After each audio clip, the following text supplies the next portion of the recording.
Cerita pilu seorang istri yang ditinggal kabur suami dan dua anaknya karena menderita penyakit aneh.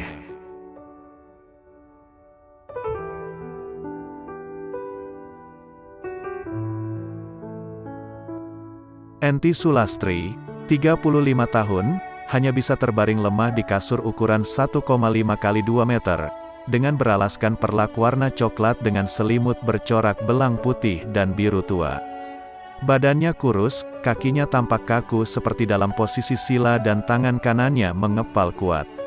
Perempuan asal Kampung Anjung, RT 0204 Desa Cibit, Kecamatan Ibun tersebut menderita penyakit yang belum diketahui jenisnya sejak 4 tahun lalu. Putri pertama dari 7 bersaudara pasangan Toto, 52 tahun, dan Idah, 54 tahun, bahkan tidak bisa berkomunikasi lagi.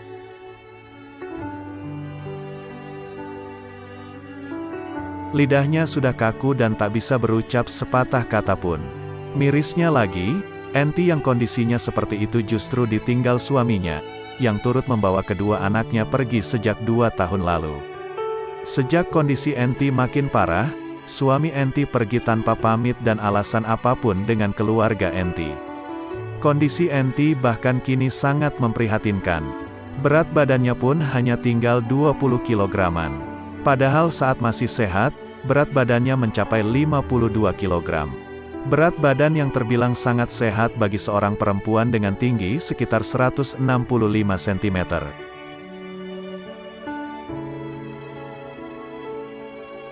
Kini untuk makan pun, Enti hanya bisa dibantu oleh Idah. Setiap harinya mulut Enti hanya bisa melumat bubur. Jika memakan nasi, Enti kesulitan mengunyah atau menelannya. Buburnya pun bubur sasetan yang dibeli di warung-warung seharga Rp1.000. Udah enggak bisa ngomong, makan saja pakai bubur. Makannya sih 3 kali sehari. Itu saja dibantu sama ibu. Soalnya si Neng kan enggak bisa makan. Tangannya kaku, badannya juga enggak bisa berdiri, ujar Idah didampingi sang suami di rumahnya.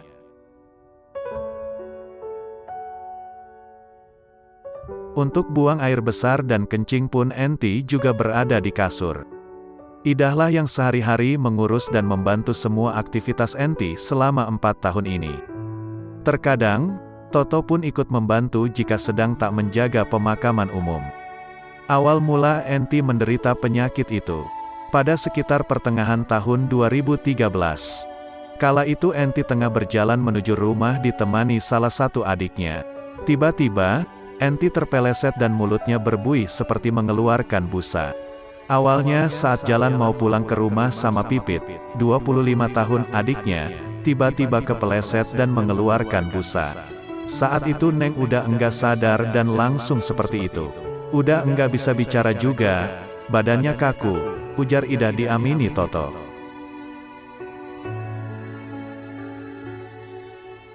Menurut Idah, setelah awal kejadian itu, Enti bahkan terlihat seperti koma selama 3 bulan.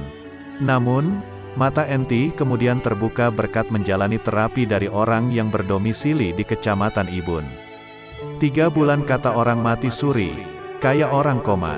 Matanya baru bisa melek setelah diterapi sama orang sini. Alhamdulillah, tapi ya kondisinya enggak ada perubahan, kata dia.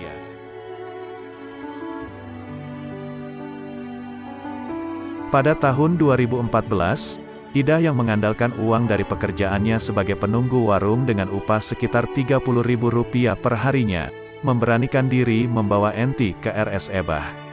Namun, Enti justru disuruh pulang lagi. Idah pun bahkan tidak diberitahu penyakit apa yang diderita oleh anak sulungnya itu. Menurut dia, pihak RS Ebah menilai jika Enti masih sehat dan lebih baik dibawa pulang. Semenjak itu, Enti hanya dirawat di rumah saja karena keterbatasan biaya. Pasalnya, Idahlah yang saat ini sebagai tulang punggung keluarga. Sedangkan Toto hanya merawat pemakaman umum yang kadang diberi upah tak tentu setiap menjelang Lebaran.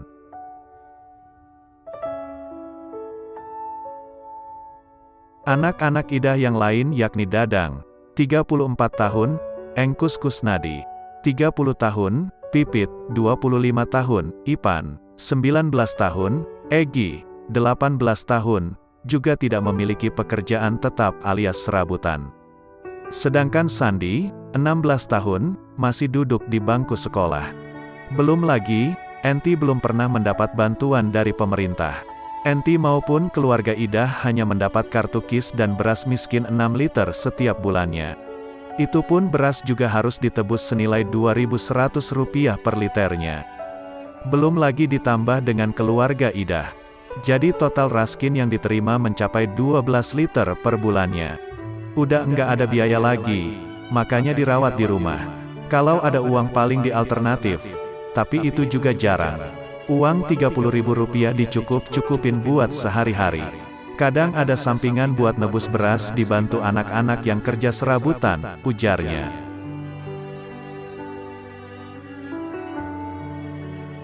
Meski demikian, Ida dan keluarga sangat bersyukur. Rumah berukuran 5 x 6 meter yang kini ditempati oleh keluarga Ida, merupakan bantuan dari pihak Polsek Ibun.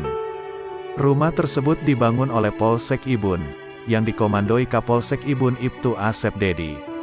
Pasalnya, sebelum keluarga Ida menempati rumah yang sekarang ini, dulunya menumpang di bangunan milik orang lain yang jaraknya tak jauh dari rumah yang sekarang ditempati. Sehingga, saat pemilik bangunan akan menggunakan bangunan itu kembali, maka keluarga Ida terpaksa harus pindah. Justru yang sering bantu kami itu dari Polsek Ibun. Apalagi Pak Kapolseknya, beliau seringkali ngasih bantuan kepada kami. Beliau sayang kepada keluarga kami. Alhamdulillah punya Pak Kapolsek seperti beliau, ujar Ida menahan tangis haru.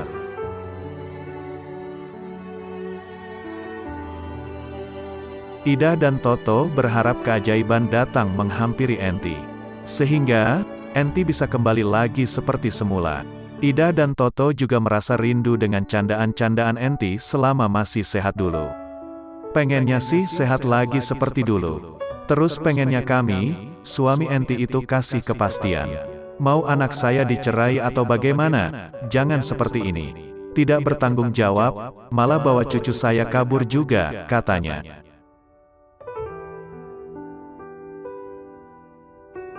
Kapolsek Ibun, Ibtu Asep Dedi mengatakan, pihak Polsek Ibun membantu mendirikan bangunan keluarga Ida karena dorongan hati nurani.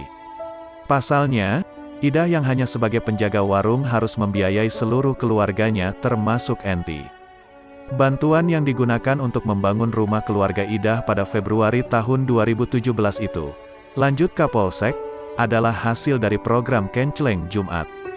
Di mana setiap Jumat, para anggota Polsek Ibun mengenceleng seikhlasnya, untuk nantinya digunakan sebagai kepentingan-kepentingan atau bantuan-bantuan sosial. Kami hanya membantu semampu kami untuk meringankan beban mereka, karena memang mereka termasuk kategori warga miskin. Dulu tinggalnya kan di bangunan milik orang, enggak punya sendiri. Makanya kami buatkan rumah, kalau tanah milik keluarga Ida, kata dia.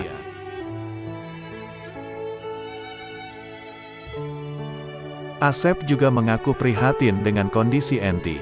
Menurutnya, Enti seharusnya mendapat bantuan pengobatan gratis dari pemerintah.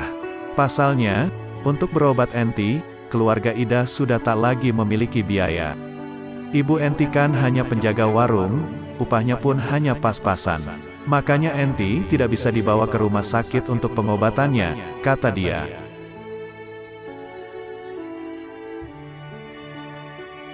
Kapolsek juga akan membantu keluarga Ida untuk bertemu suami Enti yang saat ini tinggal di Gunung Kanci, Kecamatan Ciparai, Kabupaten Bandung. Pasalnya, keluarga Ida ingin menanyakan kepastian suami Enti yang telah meninggalkan Enti 2 tahun lalu. Ditinggalnya kan 2 tahun lalu. Nanti kami akan bantu keluarga Ida untuk menemui suami Enti untuk menanyakan kejelasan status Enti. Apakah suaminya akan merawat atau dipasrahkan ke keluarganya, kata dia.